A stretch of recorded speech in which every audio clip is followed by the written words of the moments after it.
हिमाचल प्रदेश के ऊना जिला में माफिया राज को लेकर बीजेपी अपनी आवाज बुलंद कर कांग्रेस सरकार पर जमकर निशाना साध रही है। ऊना में आज सतपाल सत्ती द्वारा हल्ला बोल प्रदर्शन के दौरान कांग्रेस सरकार पर जमकर निशाना साधा था और स्थानीय कांग्रेस नेताओं को संरक्षण होने की बात कहकर राजनीति में भूचाल ला दिया था। माफिया राज को लेकर कांग्रेस और बीजेपी आमने सामने आ गई है। सत्ती द्वारा मुद्दा उठाए जाने के बाद कांग्रेस ने भी उसका पलटवार किया है। कांग्रेस जिला अध्यक्ष रविंद्र सोहोर ने कांग्रेस पर लगाए गए आरोपों को लेकर भाजपा के कार्यालय में अवैध माइनिंग जोरों पर होने की बात कही है। उन्होंने कहा है कि भाजपा सरकार के कार्यालय में अवैध माइनिंग के चलते एनजीटी की टीम को दखल देकर अवैध माइनिंग को बंद करवाना पड़ा। उन्होंने अवैध माइनिंग के धंधे में उसके एक रिश्तेदार का नाम लेकर भी सत्ती पर निशाना साधा है।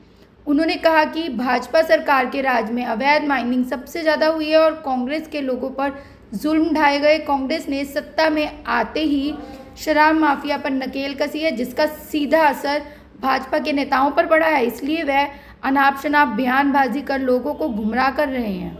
आपका संरक्षण नहीं था, आप कसम खाओ, आपने जो ये नशा छुड़ाओ केंद्र खोल रखे हैं उसमें आप लोग शामिल नहीं थे, कसम खाओ। बात करते हैं, दबाव बनाने की कोशिश कर रहे हैं और जो ये प्रशासन है, ऑफिसर है, उनके ऊपर एक तरह का दबाव बनाने की कोशिश कर रहे हैं ताकि वो कठपुतली की तरह इनके इशारों पर नाचे। ये नहीं चलेगा। आप धरना देने की बात करते हैं, हम इनके घर तक धरना देंगे, कांग्रेसी हैं हम। आके पीडब्ल्यूडी के एक्शन के सामने धरना दे दिया। धरने का कारण कि हमें पहली बार सुना ये कि भाजपा वालों को काम नहीं दे रहा, हमारे वर्करों को क्यों मिलेगा काम भाई? टेंडर खुलते हैं, लो ना। 12 में से 9 टेंडर इन्होंने लिए, फिर भी बोलते हैं हमें काम नहीं मिल रहा। बताओ। और बेशर्म लोग हैं, हद दर्जे के बेशर्म लोग हैं, ये आप सब लोग जानते हो। मैं खुले यहाँ उनको बोलना चाहता हूं कि आप उस बंदे को बोल रहे हैं, उस बंदे को करप्ट बोल रहे हैं जिसने अपनी तनख्वाह तो बंदा बचा के रखता है, लोगों में बांटी है। आप जहां जिस मंच पे आओ आके देख सकते हो, पूरा हिसाब है हमारे पास। मैं ऊना की जनता से कहना चाहता हूं कि ऐसी कोई बात नहीं। अभी तो 6 महीने हुए, ये तो तड़पेंगे, इतना बहुत तड़पेंगे। इनको तकलीफ है कि सरकार आ रही है, आ गई है कांग्रेस की, अच्छे कामों में है, बड़े बड़े प्रोजेक्ट आ रहे हैं। ये जो 2500 करोड़ की बात करते हैं कि मैंने चेयरमैन बन के 2500 करोड़, बताओ कहां लगाया आपने? अपने चहेतों में बंदरबांट की है। 2500 करोड़ रुपया आप खुद की अपने फायदे के लिए लाए, जनता को नजर आना चाहिए। तो मैं इन्हीं शब्दों के साथ आप सबका धन्यवाद करता हूं। मैं एक बार फिर से सत्ती जी को कहना चाहता हूं कि सत्ती जी सावधान रहें। आप कीचड़ उछालेंगे, 1000 गुना हम कीचड़ उछालेंगे आपके ऊपर। तो बिना मतलब की बात करोगे तो पूरा जवाब मिलेगा घर में घुस के लिए। धन्यवाद। सत्ती जी की कल मैंने प्रेस कॉन्फ्रेंस सुनी, मैं इस प्रेस कॉन्फ्रेंस के माध्यम से उनसे पूछना चाहता हूं, इतने बौखलाए हुए क्यों हैं? बौखलाए हुए से ऊपर जाकर मैं कहूंगा ये तो बेशर्म लोग हैं, बेशर्म, निहायत बेशर्म लोग हैं जिन्होंने पूरा स्वां छलनी कर दिया। पहली बार एनजीटी की टीम स्वां में आई, पहली बार। 1962 का बना हुआ पुल है ये, जो कैरो साहब ने इसकी नींव रखी थी। 88 की बाढ़ भी आई, 93 की बाढ़ भी आई, हिला तक नहीं। इनके 5 साल के खनन ने उसकी जड़ें हिला दी। आपने अभी आप सब लोगों ने कवर किया उसको। खनन की ये हालत थी, 30-30 फुट के खड्डे पुल के नीचे डाल दिए थे, इसलिए पुल की जड़ें हिली। ये बेशर्म लोग हैं। आपने कभी मिट्टी के पहाड़ देखे होंगे, बड़े बड़े रेत के पहाड़ इन्होंने लगा दिए थे रामपुर से संतोषगढ़ तक। इतने हद दर्जे के बेशर्म लोग हैं। प्रेस कॉन्फ्रेंस करते हुए इनको शर्म नहीं आती, बोलते हुए शर्म नहीं आती। मैं सौगंध खाता हूं, मेरे साथ चले सौगंध खाने। मैं कहता हूं चलो आप बताओ कितने यहाँ पर आपने नशा छुड़ाओ केंद्र खुलाए और कितना आपने उसमें नशा बांटा। आपके परिवार के लोग उसमें शामिल थे। सट्टे की दुकानें, आप सट्टे की बात करते हो। 6 महीने में पुलिस ने 250 केस पकड़ा और 9 लाख की रिकवरी की। आप बात करते हो, उसी पुलिस को बदनाम कर रहे हो। जो काम करने वाली पुलिस है उसको बदनाम मत करो। अपनी बेशर्मी पे झांक के देखो क्या किया था आपने। जिस भी अफसर ने इनकी बात नहीं मानी, दबाव बनाया गया नगड़ा के अंदर कि नाजायज शराब डाल दो विधायक के ऊपर, उसने बात नहीं मानी। दिवाकर जी यहाँ एसपी थे, मैं बधाई देता हूँ उनको। उसने बात नहीं मानी इनकी कि मैं नाजायज नहीं करूंगा। ये बुखला के उनको उठा के फेंका। जिसके ऊपर आप लांछन लगा रहे हो, पिछले 2 साल से आपकी सरकार में था, तब आपको क्यों नहीं पता लगा कि ये चोर है। आप चिट्टे की बात करते हो, चिट्टा माफिया, बताओ कौन सा चिट्टा माफिया है। आपके परिवार के लोग, मैं आपको फोटो दिखा सकता हूं, मैं आपको फोटो दिखा सकता हूं, पहचानिए इसको। और जो ये साथ खड़ा हुआ लड़का है, ये पंजाब में चिट्टे की 20 पुड़ियों के साथ पकड़ा गया और उसपे सेवन करने का पर्चा नहीं हुआ, उसपे सप्लाई करने का पर्चा हुआ। ये बात करेंगे। इनके परिवार के लोग धड़ाधड़, इन्होंने चोरी के अंदर घुसे हुए हैं। कौन करता था यहाँ खनन? इनके परिवार की लीज नहीं थी, भाजपा टाइम में इनको लीज दी गई। आपको खनन से इतनी तकलीफ थी, अपने राज में अपने परिवार के बंदे को कैसे लीज दिलाई आपने? गोलियां चलाते हैं इनके लोग और गुंडा बोलते हैं विधायक को, जिसने अपनी 5 साल की पूरी तनख्वाह लोगों में बांट दी। इनको यह तकलीफ है। निहायत हद दर्जे की बेशर्मी है। मैं कहता हूं ये कसम खाने की बात करते हैं किसी धार्मिक स्थल पर जाने की। चलो आप कसम खाओ, आपको दवाइयों से हिस्सा नहीं आता था, आप कसम खाओ। सभी प्रिंट मीडिया और इलेक्ट्रॉनिक मीडिया के सभी बंधुओं का धन्यवाद करता हूं जो छोटे से बुलावे पर आप यहाँ आए। आपका बहुत बहुत धन्यवाद। आज मैं आपके सामने कुछ बातें रखना चाहता हूँ। जैसे कि पिछले कल माननीय ऊना सदर के विधायक सतपाल सत्ती जी, जो कि पूर्व में भाजपा स्टेट अध्यक्ष रहे हैं, प्रदेश के अध्यक्ष रहे हैं, उन्होंने बहुत ही हताशा में, मैं तो हताशा में समझूंगा कि जो प्रेस कॉन्फ्रेंस की है उसमें जो बातें की हैं, जैसे खनन माफिया पनप रहा है, या और भी कुछ बातें की हैं, दबाव माफिया, कई कुछ बोला उन्होंने। तो मैं आपको बताना चाहता हूँ कि ऊना सदर के विधायक सतपाल सत्ती जी जो आए दिन अनाप शनाप बयानबाजी कर रहे हैं। जैसे कि वो कह रहे हैं कि विधायक भटकाने के लिए हथकंडा अपना रहे हैं, कांग्रेस सरकार ही है तब से मुनाफाखोरी और रिश्वतखोरी पर लगाम लगी है।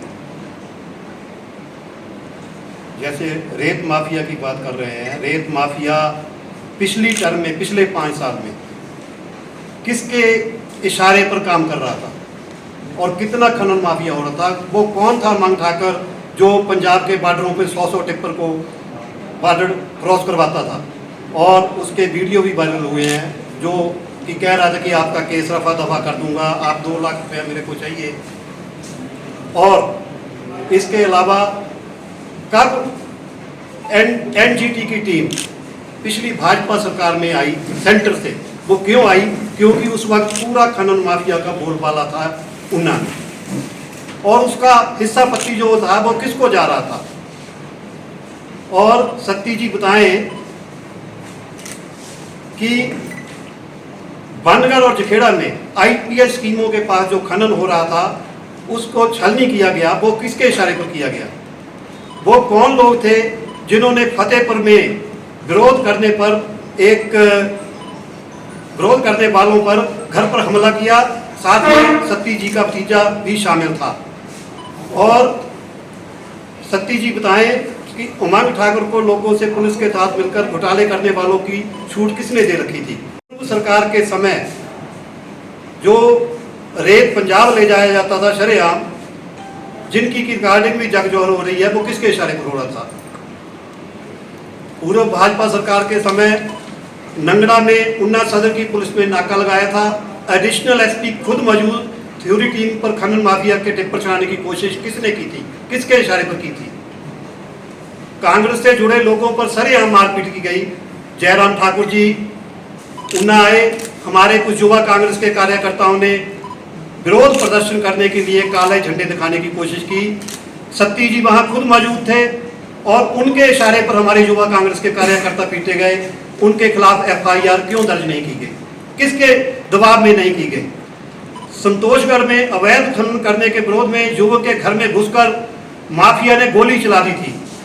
खानपुर में भी माफिया में हुए विवाद में सभा में गोली चली थी, जिनको सत्ती जी का ही संरक्षण प्राप्त था। उन्ना हॉस्पिटल में दवाई माफिया की बात करते हैं सत्ती जी। उन्ना हॉस्पिटल में दवाई के माफियों को किस भाजपा नेता का संरक्षण प्राप्त था?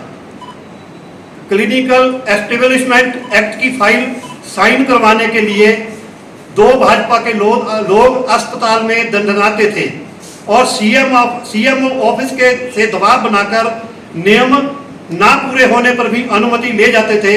वो किसके इशारे पे ले जाते थे, किसके दबाव में ले जाते थे? अस्पताल में दवाई की दुकान की बंडरवाट हुई थी। जिस व्यक्ति को आरकेएस का सदस्य बनाया गया था, नियमों को ताक पर रखकर उसे ही दुकान प्लाट की गई और माननीय हाई कोर्ट के आदेश पर उस दुकान को निरस्त किया गया, जिससे सतपाल सत्ती व रिश्वतखोरों के मंसूबों पर पानी फिर गया। और पूर्व सरकार में अस्पताल में जो नकली दवाइयों का सप्लाई हो रही थी वो अब बंद हो चुकी है। इस वजह से सत्ती जी बुखलाए हुए हैं। रायपुर सोहड़ा से बार बार सत्ती जी बोल रहे हैं, एक आदमी का बाजू काट दिया, उसकी एफआईआर लॉन्च नहीं हुई, उनकी जमानतें देने के लिए टाइम दे दिया गया। सत्ती जी बताएंगे रायपुर सोहड़ा में एक टिप्पर के नीचे आने से पर एक हरिजनों की लड़की जिसकी शादी को 1 महीना हुआ था, वो टिप्पर के नीचे आकर मर गई। सत्ती जी के दबाव में उस टिप्पर मालिक के खिलाफ एफआईआर दर्ज तक नहीं हुई, उल्टा उसके लड़की के भाई पर केस कर दिया कि आपके पास जो है ड्राइविंग लाइसेंस नहीं है। सत्ती जी हमें नैतिकता का पाठ पढ़ाएंगे। रायपुर सोहड़ा में ही एक कार के नीचे एक आदमी टक्कर मार के बेचारा कोमा में चला गया, 1 साल बाद उसकी डेथ हो गई। वो कौन था कार का मालिक जिसके खिलाफ एफआईआर लॉन्च नहीं हुई, किसके दबाव में नहीं हुई? सत्ती जी हमें सिखा रहे हैं। हमारा जो कांग्रेस पार्टी की सरकार जब से बनी है, हमारी पुलिस बड़ी मुस्तैद है, बड़े अच्छे ढंग से काम कर रही है।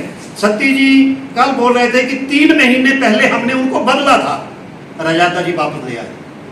पहले 5 साल तो वही अफसर यही रहे, आपने 3 महीने पहले बदला, दोबारा कांग्रेस ले आई, तो उसमें क्या बात है? आपके टाइम में भी रहे, अब आ गए हैं, उसमें आपको तकलीफ किस बात की है?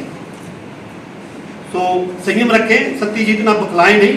वो तो ऐसे बुखला गए हैं जैसे उनकी कोई चलती हुई दुकान जिसमें उनको बहुत भारी मुनाफा हो रहा था एकदम बंद हो गई। ऐसा क्या कारण है? आपने भी कल देखा होगा उनकी इतनी बुखलाहट थी जैसे उनको मानो कोई 20-25 लाख रुपया पर मंथ आ रहा था, वो अब बंद हो गया है। उसकी वजह से उनकी बुखलाहट थी। उस टाइम एक कहावत थी पंजाबी में कि उन्ना टू संदोगढ़ 26 टक 1 लाख, ये उस वक्त की कहावत थी। सत्ती जी अपना टाइम याद कीजिए। अब अभी जुम्मा 7 महीने हमारी सरकार तो बनी हुई है, सफर बहुत लंबा है। आपने जो जख्म कांग्रेस पार्टी को वर्करों को दिए हैं उनका भी हिसाब होना बाकी है। आप तो संयम में रहें, कृपया पुलिस को अपना काम करने दें, उसमें हस्तक्षेप मत करें। तो यही मेरी उनसे गुजारिश है। अब जो लोग अवैध शराब का कारोबार कर रहे थे, कांग्रेस सरकार बनते ही केल कसी गई, उसकी भी तकलीफ सतपाल सत्ती जी के चेहरे पे साफ साफ देखी जा सकती है। सत्ती जी बताएं वो कौन लोग थे उनका बैनर लगाकर अवैध शराब का कारोबार करते थे, उन पर केस ना बने इसके लिए पुलिस पर दबाव किसने बनाया था? जबकि कांग्रेस सरकार में इन अवैध कारोबारियों पर नकेल कसने से न केवल यह गोरख धंधा बंद हुआ बल्कि हिमाचल सरकार का रेवेन्यू भी बढ़ा है। जिसका ताज़ा उदाहरण आपने देखा होगा कि 400 कितनी 70-75 पेटी जो शराब की, नकली शराब की पकड़ी गई थी महतपुर में, ना बटाला में पकड़ी गई थी। जबकि कांग्रेस की सरकार आने पर अवैध शराब का जो कारोबार बंद हुआ है, उसी की वजह से सत्ती जी बुखलाए हुए हैं। सतपाल सत्ती जी बताएं क्यों उन्होंने एक अधिकारी को माउंट कार्मल स्कूल के साथ बाहर उनके सामने उन्होंने गले से पकड़ा, उसके एक कार्यकर्ता ने उस अधिकारी को थप्पड़ मारा, उसमें सतपाल सत्ती जी का एफआईआर में नाम क्यों नहीं आया? क्या कारण था? किसके दबाव में भी सतपाल सत्ती का नाम नहीं आया? भाजपा के राज में कितने ठेकेदारों को काम दिया गया? मानते हैं अभी भी कांग्रेस का ठेकेदारों को काम दिया जाता है, लाख लाख रुपए की डीएनआईटीज बनती है, कोई बड़ी बात नहीं। लेकिन भाजपा राज में जो 40-40 लाख या 20-20 लाख के एस्टीमेट होते थे, उनको तोड़कर 1-1 लाख 75-75 हजार करके ठेकेदारों में बांटा जाता था, क्योंकि वह वो धंधा जो है वो बंद हो चुका है, इसलिए सत्ती बुलाए हुए हैं। यही कारण था। और सत्ती जी कहते हैं कि मैंने विकास बहुत करवाया है। आपने मिनी सचिवालय की 26 करोड़ की बिल्डिंग देखी होगी, एक पहली बरसात भी झेल नहीं पाई, वो उसकी जो छत है वो टपकने लगी है। उसमें किसकी मिली भगत थी? उसमें से कितनी पत्ती सत्ती जी को गई, ये सत्ती जी बताएं। अब क्योंकि हिमाचल की पुलिस और हिमाचल की सरकार बढ़िया तरीके से काम कर रही है, कांग्रेस पार्टी का किसी भी अवैध कारोबारी के खिलाफ साथ कोई संबंध नहीं है। पुलिस जो है अपने आजाद होकर कार्रवाई कर रही है, उसमें कांग्रेस पार्टी का कोई दखल नहीं है।